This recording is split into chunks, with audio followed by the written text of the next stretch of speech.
میشل اوباما، بانوی اول سابق ایالات متحده امریکا، یکی از معدود کتاب‌هایی است که قبل از انتشار رکورددار بالاترین فروش کتاب پیش‌فروش سال 2018 در امریکا شده است.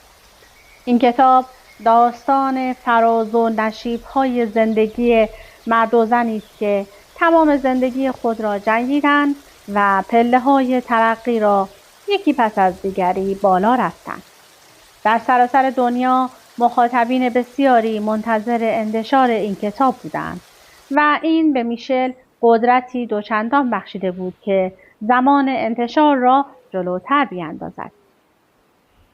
او شدن را تجربه‌ای عمیقاً شخصی توصیف کرده است و گفته دلش می‌خواهد این کتاب پیش درآمد مناسبی برای کسانی باشد که می‌خواهند